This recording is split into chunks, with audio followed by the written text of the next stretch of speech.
Hey guys, I wasn't really hoping to make this video, although I figured that my Jordan was coming back, so I was gonna rant anyways. Um, I was actually, I didn't really want to make this video mainly because I'm in finals right now. I should be focused on studying for all the tests and finishing all the projects, but this is too much for me.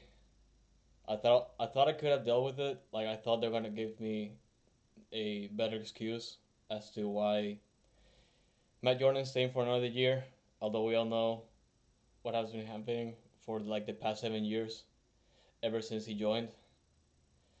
But whew, yeah, I can barely keep my composure, mainly because of the interview with Glenn. Obviously, first of all, I apologize for the audio quality. My microphone, like my good microphone's not working, so I have to use the one on my webcam, which is pretty bad.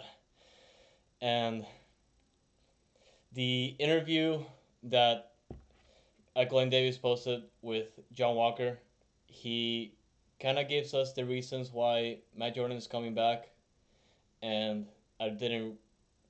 I honestly feel like he is extremely out of touch with the real reasons as to why we have only made it to playoffs once over the past 7 years, and like honestly, it's really depressing as to why he keeps doing these kinds of videos, as to why he keeps doing all these appearances. Like it reminds me of the way Matt Jordan like does the interviews. Although John Walker gives better answers, like I just like the club is just essentially out of touch right now, and it is really depressing to be honest. So I'm just gonna go ahead and give my rundown of the interview that Glenn posted on his YouTube channel with John Walker, just to see what kind of bullcrap they're telling us. We had several members of our technical staff whose contracts were set to expire at the end of this year. And in evaluating the season, we're, certainly nobody's satisfied and nobody's happy with not making the playoffs. And there's a stretch there, dating back Yeah. to 2017 when we haven't. Uh, Well, 2017, yeah, but you know, it also happened way back, going back to 2014. So don't think we're dumb enough. Like, like I know, like we've made it all the way back, all the way to the Western Conference Final back in 2017, but that was almost 2 years ago now, and way before then, we didn't make it to playoffs for the past 3 years back in 2017.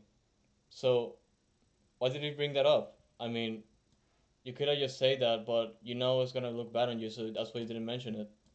and certainly we have our sights set on making the playoffs every year. So not doing that is not good. That said, there are several things that Matt and the rest of the technical team have been doing over the last couple of years that we think really positions the club nicely. The academy. Well, yeah, getting tapped was like the best move he's ever done. Well, obviously, I really feel like he shouldn't be taking all the responsibility for getting tapped in, but at the same time, like that's like one of the biggest things he's ever done. Like he was mainly part of. Just getting tapped is like one of these best accomplishments here, other than the Open Cup. Like if you even call it an accomplishment, like to match, um, even getting Tab involved in the Dynamo. Like just getting Tab involved obviously is great.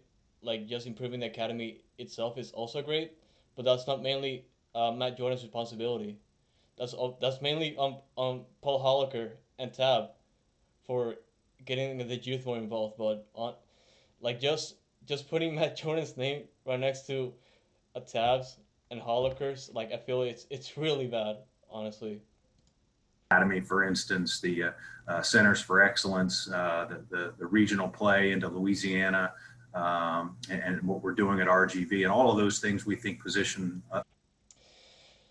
Uh, like RGV. Oh my god. They've only been to playoffs once since 2016. Like other than that, like I felt like the Dynamo has been doing them dirty, honestly. Bro, I'm so pissed. Oh my god. Ah.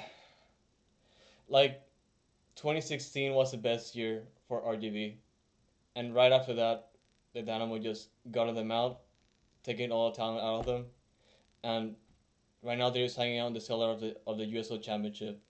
Like I've been hoping, like the Toros will be like a pretty good place to develop all the talents, despite the results, but it's been so bad. Like the results have been so extremely bad, and all the young players, like even though they get time, like they barely show any signs of development based on the results. Us well for the future. And I think maybe even more importantly, Glenn, this season was unlike any other with COVID. Having to play in a bubble, having to play without fans, transfer windows getting wonky. We weren't able to send scouts out on the road like we normally would do, and so it really was. Like obviously the pandemic, I feel like the pandemic is gonna be the main factor as to why Matt Jordan was re-signed for next another year. Although I felt like if it wasn't for the pandemic, like if the pandemic didn't really happen at all, the results this season would have been pretty much the same. Only because it will be like the transition for Tab to have like a pretty good team, like a decent team on the field. But like I also feel like the pandemic itself would have probably made, yeah, it actually made like the situation slightly more difficult, mainly because the team had to um pretty much abide by the league's own protocols regarding COVID, and of course the congested schedule. Obviously, we have to play like almost the same four teams like three times this season, four times, and like that, which makes the schedule pretty hard. But at the same time, like I feel it would pretty much been the same if there was a pretty like a full season of 34 games like evenly distributed, like with like even Eastern Conference teams, like with the same Western Conference teams that we get every year. I feel like it would have been pretty much the same. So like even though COVID is I would say it's like a 50-50 reason as to why the team performed pretty badly this year. Like obviously, like that's not the reason why, as we all know. Wasn't the what we were able to accomplish out in the field wasn't nearly like a normal year. So we really have a strong belief that in 2021, with Tab having more of a say in what the roster looks like, with Matt's help, and what will hopefully turn out to be a normal year relative to the schedule and transfer windows and those kinds of things. We'll have a better opportunity to evaluate the two of them as a team. This is a silver lining for me. Obviously, if as long as Tab gets the final say on the players he wants to bring in, I feel like he has way more influence than Matt Jordan would, like in the sense of getting results on the field. But at the same time, he would be essentially doing Matt Jordan's job, and I obviously feel like he will do a way better job than Matt Jordan as a GM. And I really, honestly hope that Matt Jordan doesn't get to do crap anymore. Like that's just like a title he gets for renewing for one more year. We have confidence that it's going to be a good pairing. And so what we did with Matt and the rest of the technical team was do a 1 year extension. Oh yeah, obviously, like I said, like I honestly hope that Tab like gets. I'm just pissed.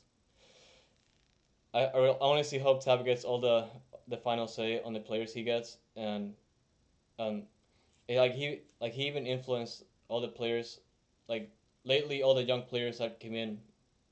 I obviously hope that he brings more of them. I obviously hope that he like I'll be happy if he brings in more national team players, like from the youth, not obviously from the men's national team, but you get what I'm saying. Like all the exciting young players that he has brought in so far, they're pretty exciting, and I just hope that he keeps doing that, and Matt Jones to stay the fuck out of the way.